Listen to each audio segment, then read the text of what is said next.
Alors, on va chanter.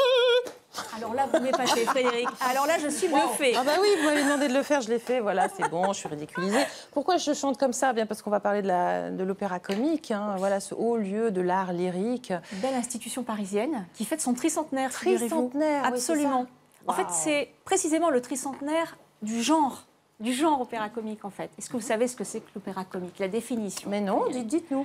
En fait, c'est un mélange. C'était pas mal. C'est plutôt comique que lyrique. Hein, C'était pas mal. Mais en fait, c'est un genre qui mêle à la fois le chant et le parler, en fait. Vous voyez? Donc, ça s'appelle l'opéra comique et ça a été créé en 1715, très précisément. Donc, c'est moitié chanté, moitié parlé.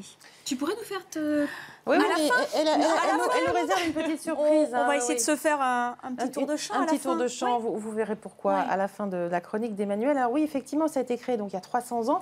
Et c'est venu, c'est très marrant parce que c'est venu d'une fronde en fait. En fait, c'est venu de la fronde des comédiens de rue à l'époque. Il faut savoir qu'à l'époque existait déjà la Comédie Française, seule salle nationale où on avait le droit de parler. Et puis l'opéra, de l'autre côté, seule salle où on avait le droit de chanter. Et puis les comédiens de rue en avaient marre, ne pouvaient pas imposer un petit peu leurs envies, leur volonté de développer une autre forme d'art. Et ils déclamaient dans les rues comme ça, jusqu'à être reconnus par Louis XIV, qui a dit « Bon, ça va maintenant, c'est bon, je vous ai assez entendu ». C'était joué sur un ton un peu comique devant toutes les classes sociales. Et donc, Louis XIV a fini par les autoriser, en fait, à officialiser en fait, ce genre-là, l'opéra comique. Voilà. Alors, l'opéra comique, c'est aussi un lieu architectural magnifique, avec des architectes incroyables qui vont participer à cette aventure. C'est la salle, aujourd'hui, l'opéra comique, il est installé à la salle Favart, dans la salle Favart, qui est donc sur les grands boulevards à Paris, dans un endroit tout exigu. Et en fait, l'opéra est somptueux. Bon, c'est un opéra, un lieu qui a eu de drôles d'aventures, puisque la salle a brûlé à plusieurs reprises.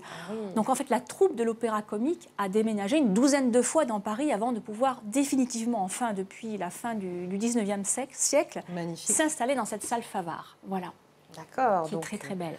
Il y a plusieurs endroits intéressants hein, dans ce lieu. On parle du vestibule, du foyer. Enfin voilà, allez-y. Alors déjà la salle qui derrière vous, elle est merveilleuse. Elle contient 1200 et quelques places, je crois. Oui, je vérifie mes notes. C'est une salle en forme de lyre avec une acoustique extraordinaire qui fait qu'on a testé, on est allé visiter les coulisses pour venir à Campagne Télé, qu'on entend les comédiens chuchoter quand ils sont sur scène. Où que vous soyez dans la salle, vous entendez les comédiens chuchoter. C'est pour ça que le public apprécie ce lieu, parce que vraiment, il y a une vraie proximité avec les comédiens. Et puis, il y a une scène pour l'orchestre hein, qui est mobile. Donc, les comédiens sont là et les musiciens aussi sont là pour vous. C'est magique vraiment, tout ça. Vraiment là. Et j'ai cru comprendre que c'était un lieu extrêmement moderne pour l'époque, puisqu'il y avait déjà des... Il doit ça à son histoire qui n'est pas franchement gaie, puisque la salle, elle a donc brûlé à 2 reprises, malheureusement. Et quand elle a été restaurée pour la dernière fois avant son ouverture, fin 19e, on a installé un système d'éclairage c'était auparavant. Voilà, donc ce qui avait valu des déboires avant. Donc c'était tip-top à l'époque. Elle a été installée vraiment pour être ultra moderne. Et ça reste un lieu splendide aujourd'hui, quoi. Donc vous parliez des lieux, il y a la salle, il y a les coulisses qui sont toutes exiguës, mais qui conviennent très bien. Et puis il y a le foyer où on aimait à l'époque se montrer, boire le champagne, montrer ses belles robes, etc. Et où on aime encore se montrer. Et puis des décors de peinture fabuleux. Beaucoup un atelier de confection. De confection des costumes, j'allais y venir. C'est une institution vraiment particulière. Alors les costumes sont faits sur place, mais pas que.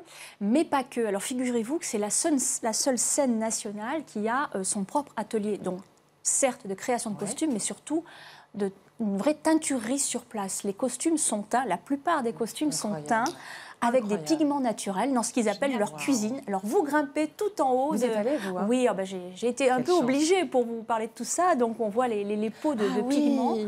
Des pigments naturels. Donc, ils font leur petite tambouille dans des énormes marmites. Donc, ils achètent le tissu, ils confectionnent les costumes et ils les teignent. Donc, il y a un rendu de couleurs fabuleux. Ils essayent de mesurer le dosage pour avoir des couleurs extraordinaires qui tiennent bien dans le temps, quoi.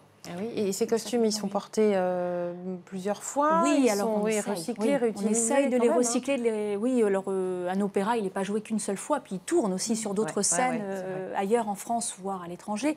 Donc on essaye de recycler les costumes comme ça, mais en général, au bout de 3-4 fois, un costume a fait sa vie en quelque sorte. C'est très peu, 3-4 fois finalement. Il y a eu récemment des années. une très très belle vente aux enchères fin octobre, début novembre. Ils ont vendu une partie de leur costume, oui. Voilà. Alors, tout ça, c'est pour le bâtiment, les lieux, tout ce que vous avez visité, mais la programmation de l'Opéra Comique, on va en parler un petit peu pour les fêtes, juste pour mémoire, et on en parlera peut-être après. C'est là qu'a été créé l'Opéra Carmen, ça je tiens à le dire, c'est aujourd'hui l'opéra le plus joué dans le monde. Ah oui. Voilà. Et Bizet qui l'avait créé est malheureusement mort très très peu de temps après la première fois où a été joué l'opéra. Il n'aura jamais su que son opéra avait connu un succès mondial, opéra le plus joué. Wow, voilà. Alors pour les fêtes de fin d'année, je prends mes petites notes. Alors, ceux qui voudraient venir à la capitale. Ouais. Alors on va voir quoi. Alors en décembre et janvier par exemple, La Chauve-souris. Opérette de Johann Strauss. Janvier-février, un opéra-ballet d'André Campra. Ouais. J'ai plus le titre. Ensuite, mars-avril, Le Pré au clair, qui est un opéra comique de Ferdinand Hérold.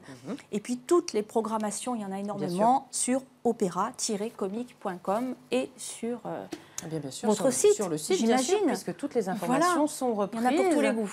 Bon, voilà. Et puis, vous nous aviez promis de pousser la chansonnette, ma chère Carmen. Essaye.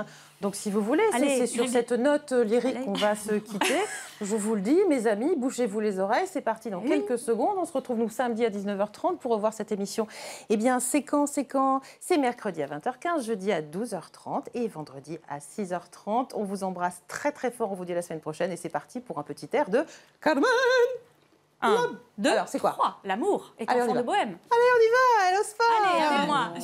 L'amour est enfant de bohème qui n'a jamais connu de loi. Si tu ne m'aimes pas, je t'aime. Et si je... Allez, au revoir à tous. Au revoir.